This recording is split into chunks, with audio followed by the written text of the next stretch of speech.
കേന്ദ്ര ന്യൂനപക്ഷകാര്യമന്ത്രി കിരൺ റിജിജുവിന്റെ സന്ദർശന സമയത്ത് പ്രശ്നപരിഹാരത്തിനുള്ള പ്രഖ്യാപനമുണ്ടാകുമെന്ന് പ്രതീക്ഷിച്ചിരുന്നെന്നും അതുണ്ടാകാത്തതിൽ നിരാശയുണ്ടെന്നും മുനമ്പം സമരസമിതി രക്ഷാധികാരിയായ വേളാങ്കണ്ണി മാതാപള്ളി വികാരി ഫാദർ ആന്റണി സേവ്യർ. ആശങ്കകൾ മന്ത്രി അറിയിച്ചിട്ടുണ്ടെന്നും 3 ആഴ്ചയ്ക്കകം മറുപടി അറിയിക്കാമെന്നാണ് മന്ത്രി പറഞ്ഞതെന്നും അദ്ദേഹം പറഞ്ഞു. സംരക്ഷണ സമിതിയുടെ രക്ഷാധികാരിയായിട്ടുള്ള ആന്റണി സേവ്യർ അച്ഛൻ തന്നെയാണ് നമ്മളൊപ്പം ചേരുന്നത്. ഇന്ന് വലിയ സ്വീകരണമാണ് കിരൺ റിജിജുവിനോട് നിങ്ങൾ നൽകിയത്. അതോടൊപ്പം തന്നെ ഇവിടെ വലിയ തരത്തിലുള്ള ആളുകളും എല്ലാ സമരത്തിന്റെ ഭാഗമായിരുന്ന എല്ലാ ആളുകളും എത്തി. പക്ഷെ നിങ്ങളൊരു വലിയ പ്രഖ്യാപനം പ്രതീക്ഷിച്ചിരുന്നു. ആ പ്രഖ്യാപനം ഉണ്ടായോ?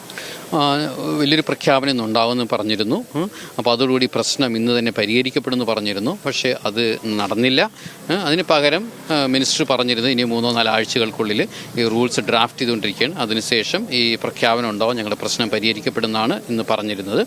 ഞങ്ങൾ ഒരു കാര്യം വ്യക്തമായിട്ട് പറഞ്ഞിട്ടുള്ളത്, അതെങ്കിൽ നിയമപരമായിട്ട് ഞങ്ങളൊരു ശാശ്വത പരിഹാരം കണ്ടെത്താനായിട്ട് ഞങ്ങൾ പോയിക്കൊണ്ടിരിക്കുക. 2022 മുതൽ ഹൈക്കോടതിയിലും വഖഫ് ട്രൈബ്യൂണലിലും കേസുകൾ നടന്നുകൊണ്ടിരിക്കുകയാണ്. പക്ഷെ അതെവിടെ എത്തിച്ചേരുന്നില്ല.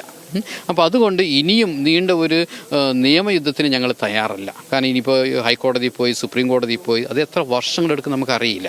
അതുകൊണ്ട് ശാശ്വതമായ ഒരു പരിഹാരം വേറെ ഏതെങ്കിലും രീതിയിൽ ഞങ്ങൾക്ക് നൽകണമെന്നാണ് നമ്മളിപ്പോൾ ആവശ്യപ്പെട്ടിരിക്കുന്നത്. അതെങ്കിലും ഒത്തിരി പ്രതീക്ഷയോടുകൂടി എല്ലാവരും ഇവിടെ വന്നത്.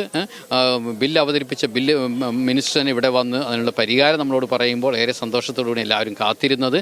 ആ പ്രഖ്യാപനം വന്നില്ല. അപ്പോൾ ഇനിയും അതിന് 3-4 ആഴ്ച നമ്മൾ വെയിറ്റ് ചെയ്യേണ്ടി വരും. അത് കഴിയുമ്പോൾ എങ്ങനെയാണെന്ന് നോക്കാം. ഈ ബില്ല് അവതരിപ്പിച്ചപ്പോൾ തന്നെ നിങ്ങളുടെ പൂർണ്ണമായും പ്രശ്നങ്ങൾ അഡ്രസ്സ് ചെയ്യുന്ന തരത്തിലുള്ള ഒരു ബില്ലാണോ? അതായത് ഒരു ക്ലാരിറ്റി ഉണ്ടോ? എങ്ങനെയാണ് നിങ്ങളുടെ പ്രശ്നം പരിഹരിക്കപ്പെടുന്നത്? പ്രത്യേകിച്ച് റെട്രോസ്പെക്റ്റീവ് ആയിട്ടുള്ള കുറേ മാനദണ്ഡങ്ങളും പരിഹാര നിർദ്ദേശങ്ങളും ഒക്കെ നിങ്ങൾ നൽകിയിരുന്നു. അതൊക്കെ കൃത്യമായി പരിഗണിക്കുന്ന രീതിയിലായിരുന്നോ ഈ ബില്ലിന്റെ സ്വഭാവം? ഈ ബില്ല് വരുന്നതിന് മുമ്പ് തന്നെ JPCയിൽ നമ്മൾ റിട്രോസ്പെക്റ്റീവ് മാനറിൽ ഇത് വരണമെന്ന് നമ്മൾ ആവശ്യപ്പെട്ടിരുന്നു. അതോടൊപ്പം തന്നെ വേറെ ചില നിർദ്ദേശങ്ങൾ നമ്മൾ നൽകിയിരുന്നു. അതൊക്കെ വരികയാണെങ്കിൽ ഡയറക്റ്റായിട്ട് ഒരു നിയമയുദ്ധം ഇല്ലാതെ തന്നെ ഈ പ്രശ്നം പരിഹരിക്കപ്പെടുമായിരുന്നു. പക്ഷേ വഖഫ് അമെൻമെൻറ്റ് ബില്ലിൽ അത് ഉണ്ടായിരുന്നില്ല.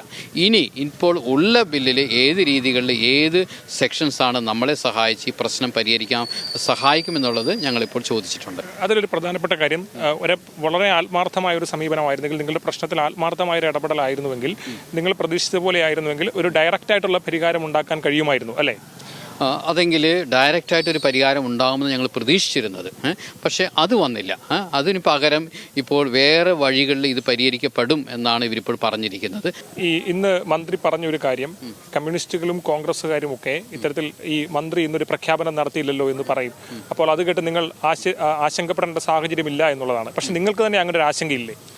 അതെങ്കിൽ ഈ ഒരു പ്രശ്നം ഏത് പാർട്ടിക്കും പരിഹരിക്കാമായിരുന്നു. അല്ലെങ്കിൽ 185 ദിവസങ്ങൾ ഈ പാവപ്പെട്ട മത്സ്യത്തൊഴിലാളി ഇവിടെ കുത്തിയിരിക്കേണ്ട ആവശ്യമില്ല. നിരാഹാര സമരത്തിൽ മുന്നോട്ട് പോകേണ്ട ആവശ്യമില്ല.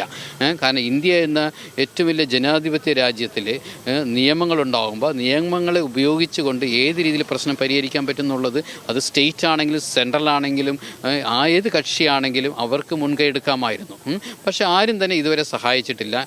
ഇനി ഞങ്ങൾ ഏതെങ്കിലും സഹായം വരും ഞങ്ങൾ പ്രതീക്ഷിക്കുകയാണ്. അപ്പോൾ ഇന്ന് വന്നതാണെങ്കിലും ഞങ്ങൾക്ക് വലിയൊരു സഹായമായിരിക്കും, വലിയൊരു പ്രഖ്യാപനം ഉണ്ടാകും ഞങ്ങൾ പ്രതീക്ഷിച്ചു. ഏതായാലും ഇനി കുറച്ച് ദിവസം കൂടി അതിന് വെയിറ്റ് ചെയ്യേണ്ടി വരും. ഏതാണെങ്കിലും സമരവുമായി പ്രതീക്ഷയോടെ തന്നെ മുന്നോട്ട് പോകുമെന്നാണ് പറയുന്നത്. ഒപ്പം ഒരുപാട് ആശങ്കകളും അവർക്ക് മുമ്പിലുണ്ട്.